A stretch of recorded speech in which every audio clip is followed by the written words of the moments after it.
নমস্কার, আমি তিলাঞ্জন টিএসএনএম নিউজে আপনাদের স্বাগত। আমাদের বিশেষ অনুষ্ঠান তুমি বলবে আমি শুনবো। এতে আমরা কিছু বলি না, এতে বলে সাধারণ মানুষ, জনপ্রতিনিধি, জনগণ, প্রশাসন। আমাদের মধ্যে বার্তা বিভিন্ন জায়গায় পৌঁছয়। দেখুন, নির্বাচন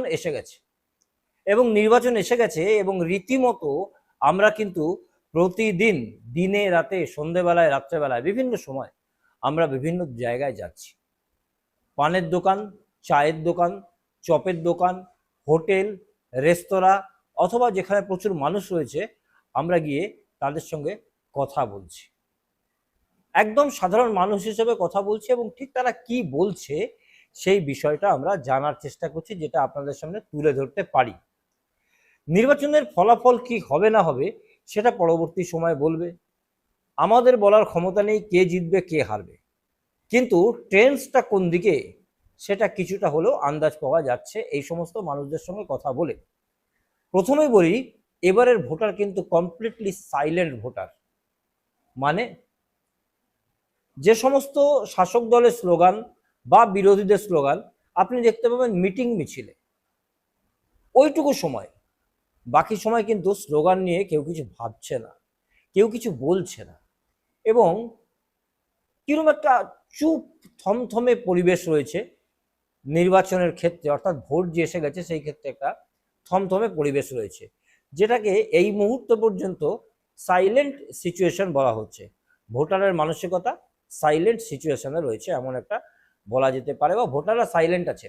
ক্যামেরায় মুখ খুলতে চায় না অনেকেই, নির্বাচনের এই সমস্ত বিষয় নিয়ে বলতেও চায় না, কিন্তু গল্প কথায় অনেক কিছু বেরিয়ে আসে। প্রত্যেকটা বিধানসভার বহু পাড়াতে আমরা গেছি, বহু মানুষের সঙ্গে কথা বলেছি, এবং আমরা তাদের যে ভিউজটা সেই ভিউজটা আমি তুলে ধরবো আপনাদের সামনে একে একে এক একটা বিধানসভায়। এবং রীতিমতো আমরা রাত্রেবেলা, দিনের বেলা, দুপুরবেলা, সকালবেলা বিভিন্ন সময় চা খেতে গিয়ে, চপ খেতে গিয়ে, অথবা হোটেলের পাশে দাঁড়িয়ে, রেস্তোরাঁর পাশে দাঁড়িয়ে, যেখানে জনসমাগম রয়েছে, একটু আড্ডা আড্ডা মনে হচ্ছে সেখানে থেকে আমরা এগুলো কালেকশন করেছি। নির্বাচন একবারে সামনে, লড়াই, হাড্ডাহাড্ডি, নির্বাচনী টক্কর, লড়াই কিন্তু ভয়ঙ্কর। সব তো অবশ্যই রাজনৈতিকভাবে। আমরা শোনাবো একের পর এক বিধানসভার নাম দিয়ে কি ভিউজ উঠে আসছে। চলে আসছি কুলটি বিধানসভায়। বিগত নির্বাচনে জিতেছিল বিজেপি খুব কম ভোটে। ডক্টর অজয় পোদ্দার বিধায়ক হয়েছিলেন, এখন তিনি বিদায়ী বিধায়ক, মানে আবার বিজেপির প্রার্থী। আর প্রতিদ্বন্দ্বী, মূল প্রতিদ্বন্দ্বী অভিজিৎ ঘটক, তৃণমূলের। বিদায়ী মন্ত্রী মলয় ঘটকের ভাই অভিজিৎ ঘটক আসানসোল মিউনিসিপ্যাল কর্পোরেশনের ডেপুটি মেয়র প্রার্থী। লড়াই হাড্ডাহাড্ডি কিনা, কতগুলো ফ্যাক্টর এখানে কাজ করছে। আমরা এই এলাকার বিভিন্ন জায়গায় ঘুরেছি। 18 নম্বর ওয়ার্ড, 19 নম্বর ওয়ার্ড, 60 নম্বর ওয়ার্ড, লিথুরিয়া রোড, বড়িরা, সীতারামপুরের আশেপাশে, চিনাকুড়ি সহ বহু জায়গাতে আমরা ঘুরেছি, এবং কোথায় কোথায় ঘুরেছি আপনাদের বললাম। এখানে যে বিষয়গুলো কাজ করছে, বড়িরা খুব খারাপ সিচুয়েশনে ছিল রাজনৈতিকভাবে শাসক দলের পক্ষে, কিছুটা হলেও রিকভার হয়েছে। মানুষ বলছে যে তারা অনেক কিছু নাকি পায়নি। আবার 18 নম্বর ওয়ার্ড, 19 নম্বর ওয়ার্ড, এখানে মানুষ তিতে বিরক্ত, 60-এও তাই। যে জায়গাগুলো বললাম, বিশেষত চিনাকুড়ি এলাকা, এই এলাকায় বেশ কিছু পিছিয়ে পড়া মানুষ রয়েছে। আর এখানের এক হস্তি শাসক দলের উজ্জ্বল চ্যাটার্জি, যার উপরে কুলটির অনেকটাই নির্ভর করে। কিছু মানুষ বলছে উজ্জ্বলদা টিকিট না পাওয়ায় তারা ব্যথিত, তারা দুঃখিত, কিন্তু উজ্জ্বলদা একবারও বলেননি যে দলের হয়ে কাজ করবে না, করার জন্যই বলেছে। উজ্জ্বল চ্যাটার্জিও প্রথমে একটু দুঃখ পেলেও পরবর্তী সময় তিনি কিন্তু দলের সঙ্গেই রয়েছেন, এবং বিভিন্ন প্রচারে তাকে দেখতে পাওয়া যাচ্ছে। এটা যেমন একটা ফ্যাক্টর কাজ করছে, তার সঙ্গে আবার আরেকটা ফ্যাক্টর কাজ করছে। রবি যাদব ক্যান্ডিডেট দাঁড়িয়েছে। এই রবি যাদব কতটা ভোট কাটতে পারে বুঝতেই পারছেন, আমি নামটা বলছি রবি যাদব। অতএব কাদের ভোট কাটতে পারে, কতটা কাটতে পারে বুঝতেই পারছেন।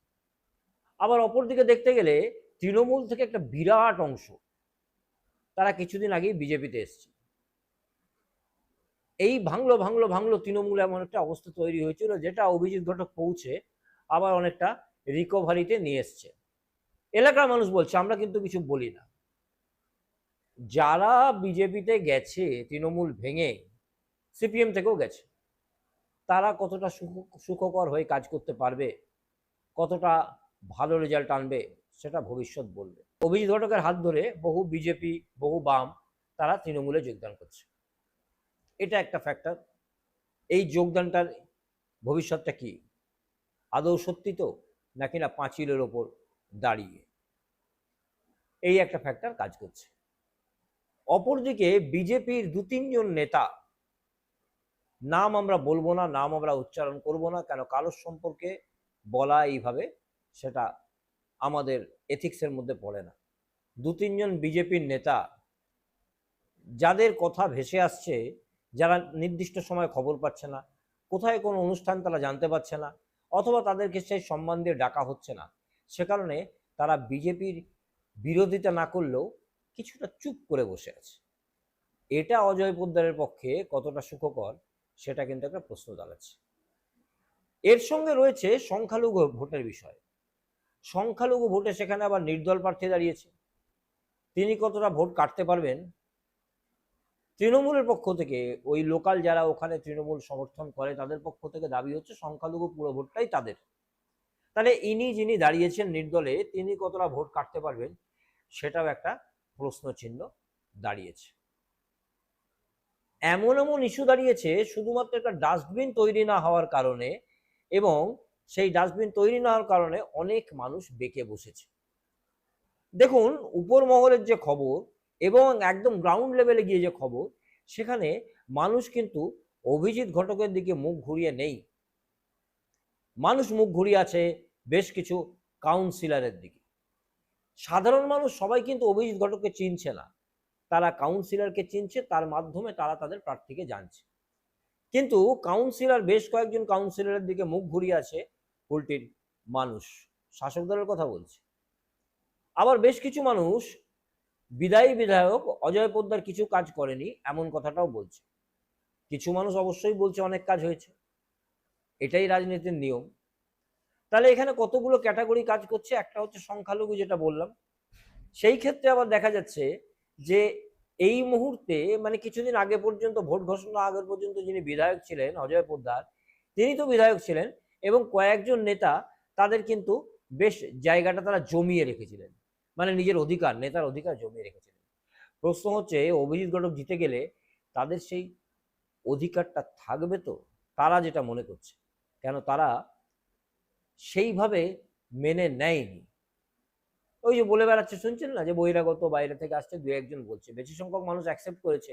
মহিলারা তো অভিজিৎ ঘটককে যথেষ্টভাবে অ্যাকসেপ্ট করেছে, এবং মহিলা যারা নেত্রীরা রয়েছেন, যারা কর্মী সমর্থকরা রয়েছে। তাহলে কুলটির ক্ষেত্রে বিষয়টা কি দাঁড়াচ্ছে, বিজেপির কিছু নেতা তারা চুপ করে আছে, তারা নাকি যোগ্য সম্মান পাচ্ছে না। আবার বিজেপির ক্ষেত্রে কিছু মানুষ, তাদের চর্চায় শুনতে পাওয়া যাচ্ছে বেশ কিছু কাজ হয়েছে এই সরকারটা এলে পরে, আরো হয়তো এই যেগুলো কেন্দ্র সরকার আওতাধীন রয়েছে, আরো নতুন প্রজেক্ট আসার আছে, সেগুলো হবে।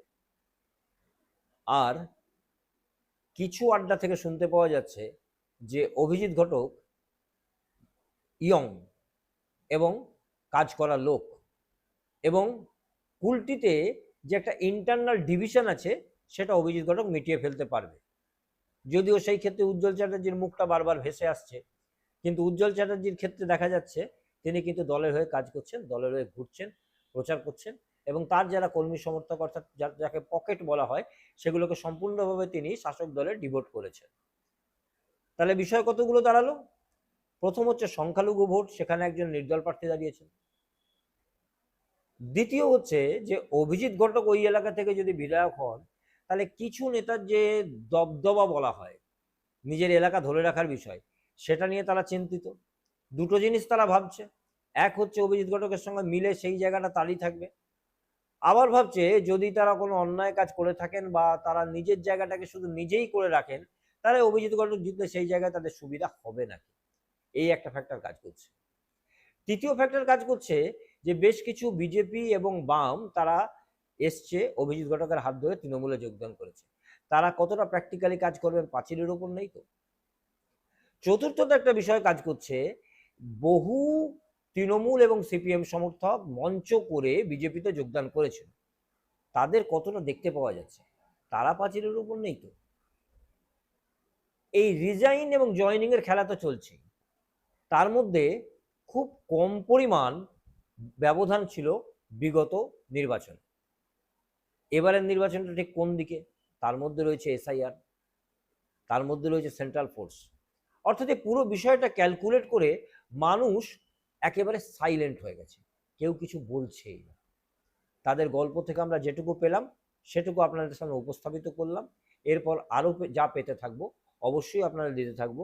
কিন্তু মনে রাখবেন, আমরা প্রত্যেকটা এলাকায় ঘুরে যেটা জানতে পারছি সেটাই কিন্তু আপনাদের শোনাচ্ছি।